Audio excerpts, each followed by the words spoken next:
You're not audible, ma'am.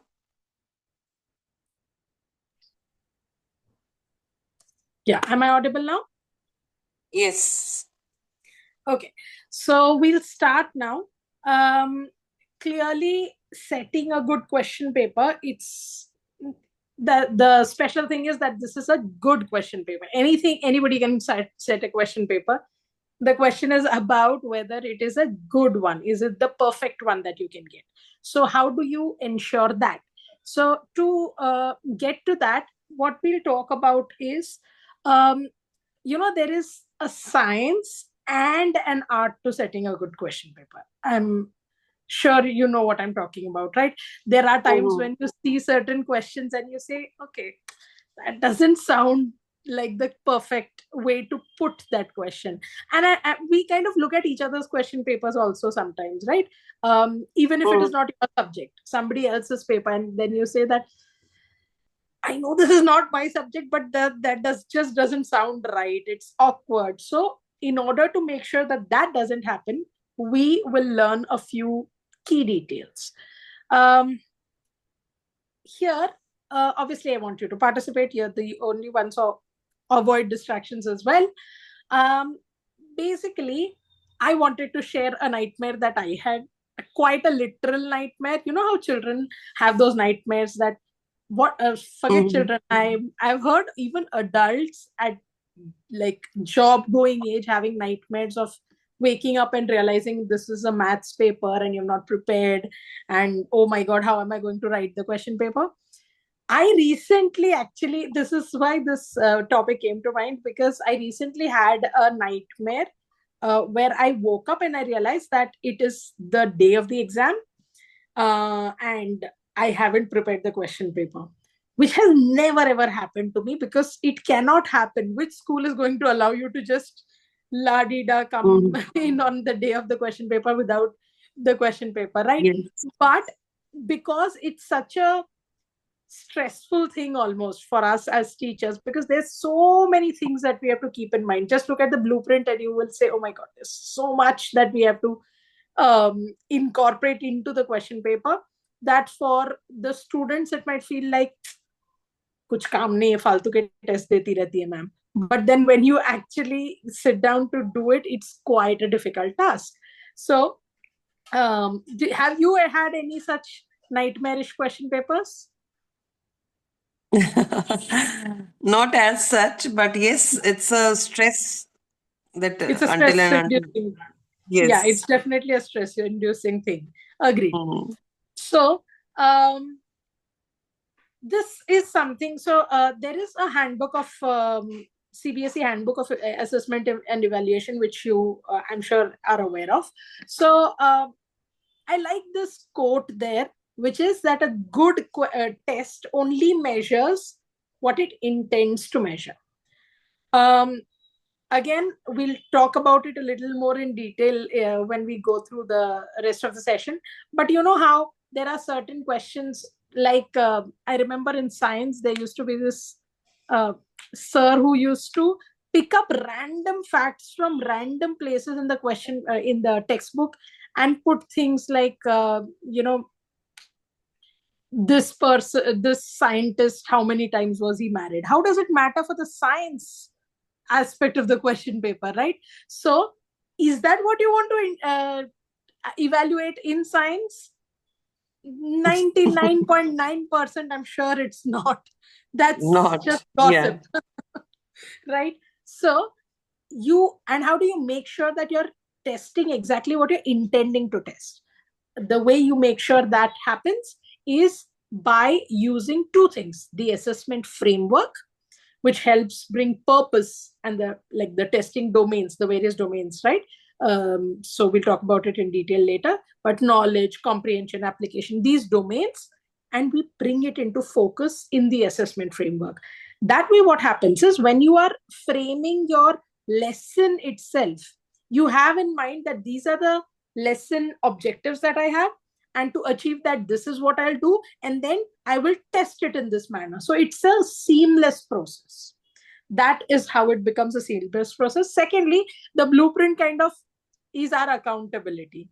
It makes sure that balance is maintained. It makes sure that we are not just because I like certain questions are easier to frame. I'm not just doing all the same kind of questions or all difficult, all easy. These kind of things it'll help me understand. Now, what is a good test and what is a good test item? Can you tell me what you think would count as these things, a good test and a good test item?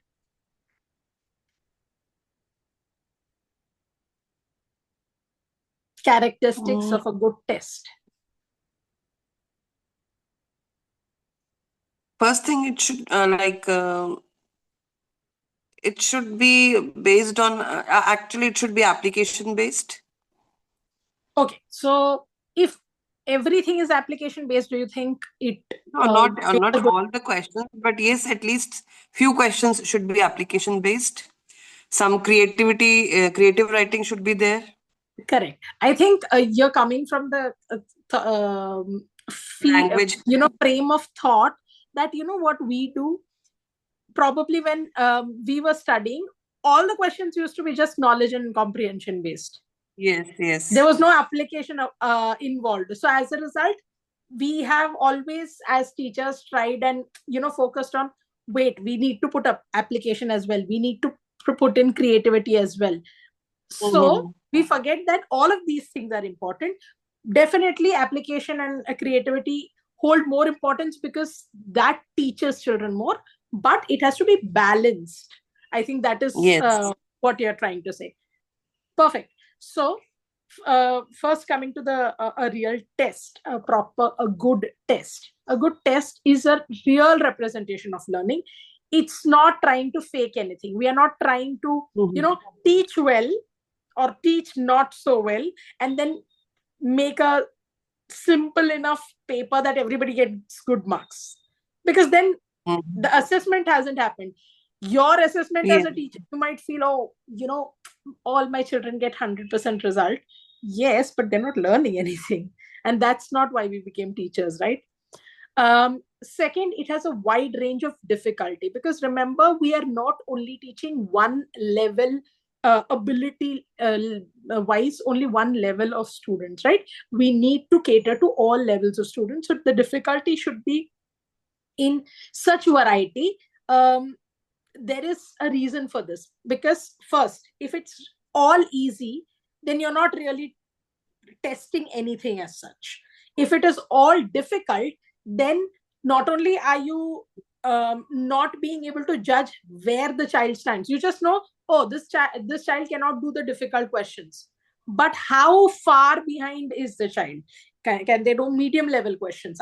Can they do easy questions, or even that those are difficult for them, so they haven't achieved those learning objectives either? If that is the case, what should we do to correct that? So all of these things we need to keep in mind, and it'll only happen if there is a balance. So then you'll be able to figure out, okay, wait, this child is able to do even the difficult questions in this particular topic, but all the other topics, even the easy questions, he's struggling. So maybe this is a topic that he understood well. So this kind of analysis and understanding can only happen once you have actually provided a proper, well-balanced question paper. Coming to the central concepts of learning, obviously, you test what you teach. You teach to test, and sometimes you test to teach, which would be your FAs, which is learning for assessment rather than testing for assessment rather than testing of assessment, right? So here we are talking about the testing of assessment, where we have already taught the central topics, and then we are testing whether they've really understood. So again, like the example I gave, what was the name of this person's, this scientist's wife, is not testing any of the central concepts of science, correct? Second, I think the last 2 points are quite obvious. It has to be unbiased. You cannot have a question paper where most of the questions are such that only a certain group of people would understand that. Maybe questions very specifically related to the experience as a woman. So like all your questions are related to only that at an age where the male children would not have that experience, or maybe questions related to a certain caste or sector in society. You can't obviously have such questions. Also, it has to be interesting. Remember, while the purpose of a test is for us to understand whether or not the child understood, it should not be so monotonous and boring for the child that after reading the question, he's so confused that he's just said, forget it, I don't want to answer this question, I'll skip this question. Because then the learning you are getting is this child does not know this concept. Actually, the child knows the concept. You just framed the question so badly that the child could not understand. That again does not serve our purpose. Now, thinking about a good test item, it must contribute to creating a clearer picture of the child's knowledge, understanding, application, creativity, all of that. It should be justified. Why are you including this question? You need to be able to justify it. And the blueprint kind of gives you a reason to justify. And it does not include any irrelevant or unimportant aspects. Like, did you know that Adolf Hitler was a vegetarian? Yes, but what difference does it make to like world history? It doesn't make any difference, right? So the child should not be feeling like this is not relevant to what we are learning. Irrelevant, yeah. Correct. Now, if we had a chapter in English about Adolf Hitler, just like a narrative about him, there that question could be asked as a comprehension. Yes. So there the purpose is completely different, right? Now, coming to the key characteristics of a good test item, there are 4 key characteristics we'll talk about, which is it should be valid, it should be reliable, it should be clear, and it should be fair. Now, I'm going to give you one example each where these things have not been done. And you need to tell me, why is this question not valid, not reliable, not clear, or not fair? Is that fine? Can we do that? All right. So the first question is, first, let's understand the learning outcome. Why are we asking this question? The learning outcome in our lesson plan, for example, in this case would be to identify the features of a democracy. The question is, what is the full form of the acronym UN? And the 4 options are given. Why do you think this is not a valid question? Because we are talking about the features, no? Correct. What does the child learn from this? Or what learning are you testing?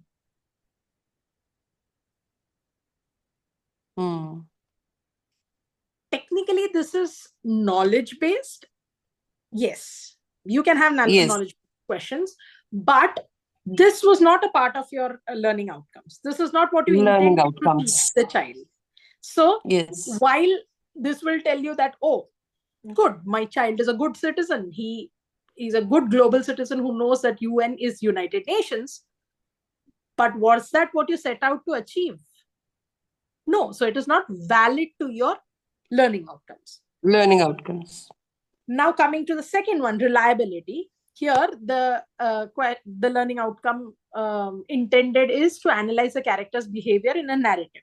And the question is, what kind of person is the protagonist of the story?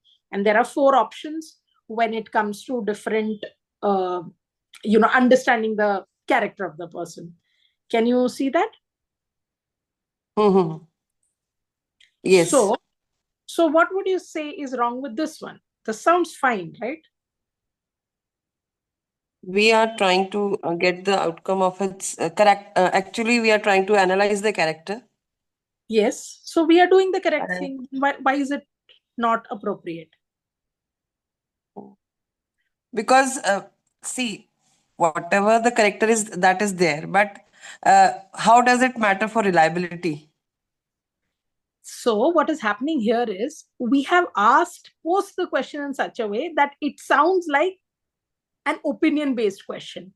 And logically, the child could say, yes, I feel that this character is kind and selfless, whereas the character might be shown as arrogant and selfish.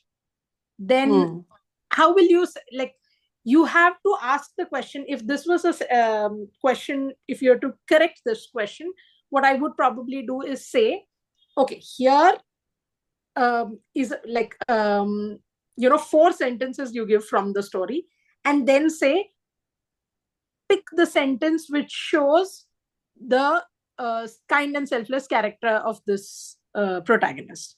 There, the sentence is being analyzed by the student, and then the student is able to give reasoning. Okay, in this sentence, we Yes. see that he is just walking down the road. That doesn't show kind and selfless. In this sentence, we see he's helping an old lady carry her bags. That shows kindness. Mhm. So there we are actually understanding whether the child has analyzed that, or is just, sometimes we know बच्चे अक्कड़ बक्कड़ बम्बे वो करके भी कर देते हैं. So we need to be Hmm. understanding whether that has happened or whether this is just understanding that has really happened. Hmm. Coming to the clarity, now this is a longish question. So the process by which plants undergo photosynthesis is because chloroplasts are using chlorophyll to engage in light absorption to convert carbon dioxide and water into glucose and oxygen. What is the main role of chloroplast in this? And there are 4 options given. Why do you think this is not clear? Because this question would have been asked in a very simple and clear manner. Can you frame that better?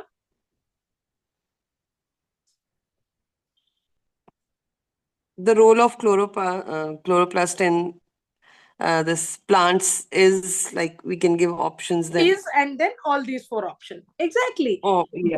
Why confuse the child? See, Yes, this is we have another thing. confused the child. Correct.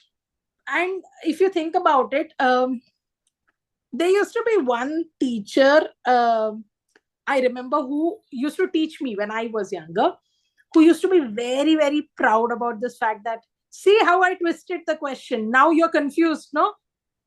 Yeah. But that was not the purpose. Like, this is not a Yes. competition of how well can we confuse the child. That's not the purpose. The purpose was to figure out, because right now, if the child, suppose, answers the question wrong, it could be one of 2 things. One, the child has not understood what chloroplast does, or the child has not understood the question. The child knows what chloroplast does, but it's so confusing to read that you have now tested the child on comprehension rather than chloroplast. Yeah. Correct? So then that was not our purpose. Science, right? Not English. Okay, finally, about fairness. This is another question which says, students in the city often experience power cuts, which cause problems during hot summers. What can they do to manage this situation? This is more of an application type question. So the 4 options are: use air conditioners powered by inverters, move to a cooler place, buy a generator, install solar panels. Why do you think this is not fair? Where is the fairness aspect of this question lacking?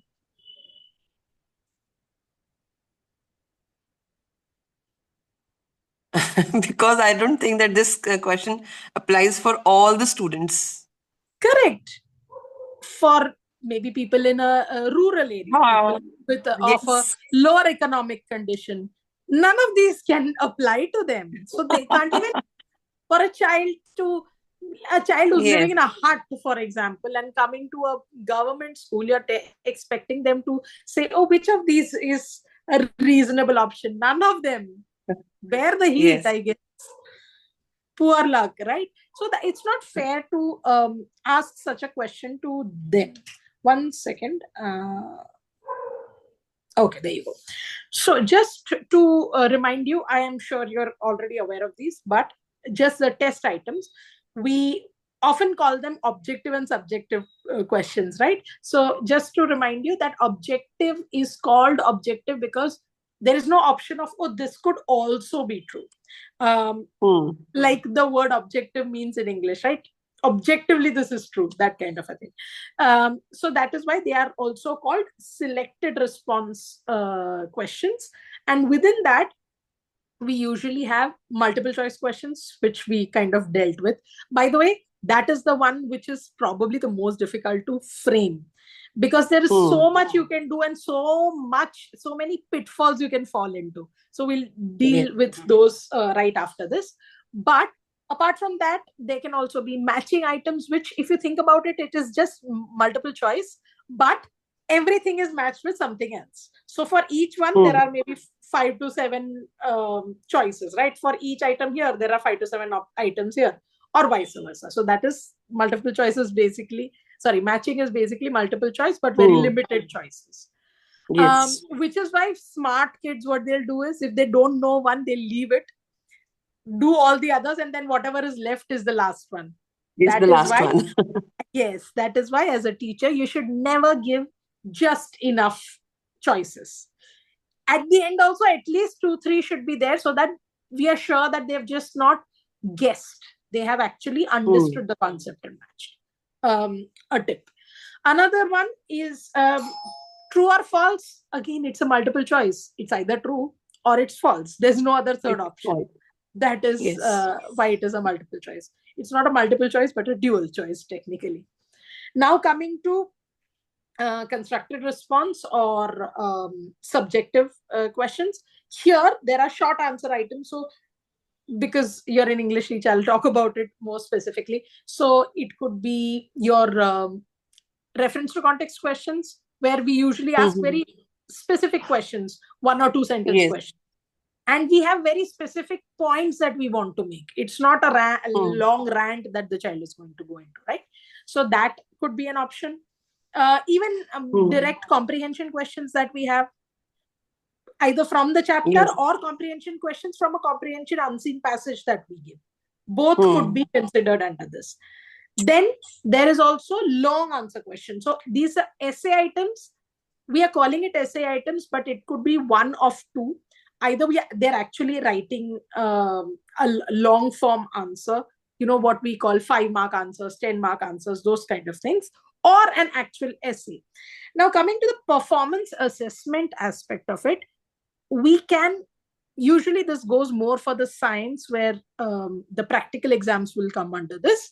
But there are some, because I've worked in both kinds of schools, there are some schools who insist that technically even your drama that we do in class, all your speaking activities, your listening activities, all these will also fall under this. So this is the only section which will technically not come under our question paper, because it will not have a question paper as such. But this is also an assessment that we have under our belt, so we should know about it. So this will not be included in the question paper section here.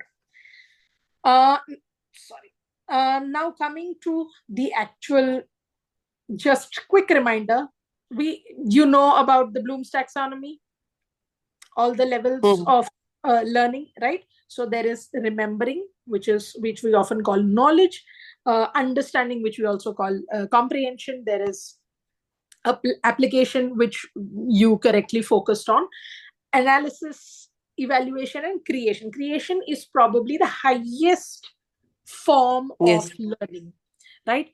And which is why we say that,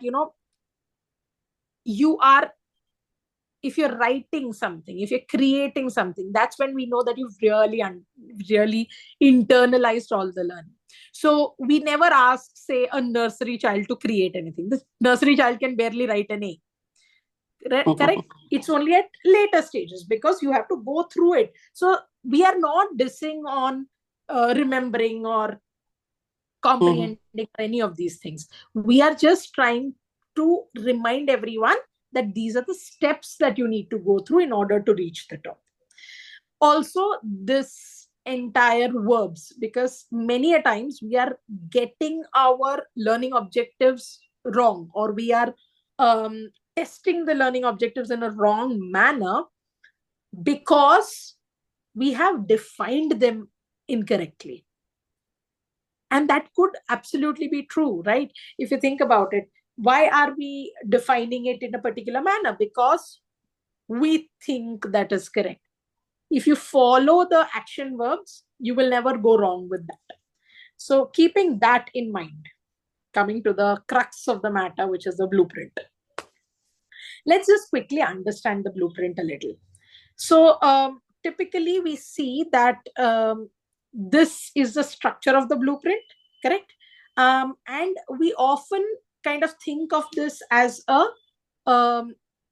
general structure. This is not a specific structure that is, related to any one subject. This will apply to every subject that we deal with. The content area would be the topic and the subtopic, the cognitive levels that we talked about, the Bloom's taxonomy, the difficulty levels, various different difficulty levels, the item format. So formats, usually we'll have a proper paper style that is given to us from CBSE, right? When it comes to English, there is reading, there is grammar, there is writing. Correct? Yes. So, and literature. Sorry, I forgot literature. Probably the only thing that we really teach in class every day, read Yes. like. So now, keeping that in mind, a good rule of thumb is if you have done a good job with the paper framing, then your numbers that you're writing, all the marks that you're writing everywhere, it will not all be concentrated in one section. It will not all be knowledge, all comprehension, or all application, or all higher thinking skills. It will not all be in one level of difficulty. It will not be all in one kind of question. That you kind of cannot do, because at the end of the day, you have a paper style that you have to follow. But even before anyone else points out, okay, that this is too higher order thinking heavy, or too easy, or too medium, or any of those things, if you just glance through your paper and you feel that all the numbers are concentrated on one side, that is already a mirror for you saying that, okay, I've not done a great job here. I need to do something better. Correct? Yes. Now coming to a little bit of testing, just like we did earlier, but this time there are two options that I'll be giving you, and I want you to choose the correct option. And these, like I told you, are all MCQs. Remember, I told you MCQs are probably the most difficult to frame, because there's so much, we have to nitpick so much to keep so many things in mind. It becomes like a checklist. Okay, did I do this, right? So I'll give you a few examples. There you go. Can you please tell me which of these makes better sense? Which is the better way to frame this? Okay, so I have to do this, na? You can just orally tell me, left or right, which one is the better way to frame this question? Okay, can you read it, or like? Oh, you can't read it? Is it too small? No problem, I'll read it. By the way, the meeting might end soon, but we will rejoin the same link. Okay. How many apples can a person buy with 100 INR if each apple costs 20? And then there are 4 options. The other option, this is 1, so the left side. Or the right side option is, Seema had to buy fruits from the market. She went to the nearest shop with a total of 100 rupees and asked the shopkeeper to give her apples, which were priced at 20 rupees per apple. How many apples did she take back? And then they are the same options. So which is a better way to phrase this? I think the first one. Correct. And why? Because it is short and clear. Correct. Simple, clear language. You got the correct word there. Clear language. There's no confusion. There is no question of, okay, what am I trying to say here? No confusing the child. I want to point out that many maths teachers are actually doing this nowadays because they are getting confused as to how to include value education or multiple intelligence in their papers. Because for us as language teachers, it becomes easy. But with maths and science, it becomes a little difficult to really do that. And a lot of emphasis has been placed on that in the CBSE format lately. But this is not the right way to do that, because the child is not learning anything from this. Maybe at the end of a sum, like a word sum, if you ask a value related question related to the sum, that is a way better place to do it. MCQ is not the place to do it. Okay. Now another option. Again, I'll read the questions for you. What was the name of the servant? This is to perform a character analysis. we kind of did an example similar to this. Which characteristic do you think best describes the servant in the story? So for name of the servant, 4 names are given, and for the characteristic question, 4 options for characteristics are given. Which is the better question for the learning Second outcome? one. Yes, because the learning outcome is to Analyze the perform character. perform a character analysis. So we are not doing that in the first case at all. Again, Yes. short story, personal story. We had this, I don't know if you are aware, Anita Desai, Cry the Peacock. We had it for our syllabus. And it was supposed to be they were supposed to ask only one objective question and one subjective question from that. So to be fair, we did not read the book because it's just 6 marks. Why would I read an entire book when we are assigned 10 such books? This was during college. And the question that they asked was, what was the name of her dog? And we were like, what am I learning from this? The subjective question made a lot of sense, but that does not give me, of course, because the dog was really important in the story. We knew the answer, but even as college going students, because we were older, we were thinking, how did that help me? How did that help me learn anything, right? So that is something we are not supposed to do. So make sure you're testing an important concept. Now coming to the third one, to identify the properties of an atom is the learning outcome, and here are the options. The options in both cases are kind of similar. I'll tell you what the difference is. In the first case, the question is the smallest unit of an element having the properties of that element is, and the options are a molecule, a proton, an atom, a particle. The other one, the smallest unit of an element having the properties of that element is an molecule, proton, atom, particle. Very, very minute difference between the two. This is something you might be able to figure out as a language teacher. This is a language-based problem, actually, more than anything else. Yeah. The learning outcome is the properties of an atom. And both are testing that. Let me be open. Yeah, both are testing exactly the same thing. It's a very minute difference. I think the first one is... Go ahead. I think the first one is correct. Yes. And can you tell me why?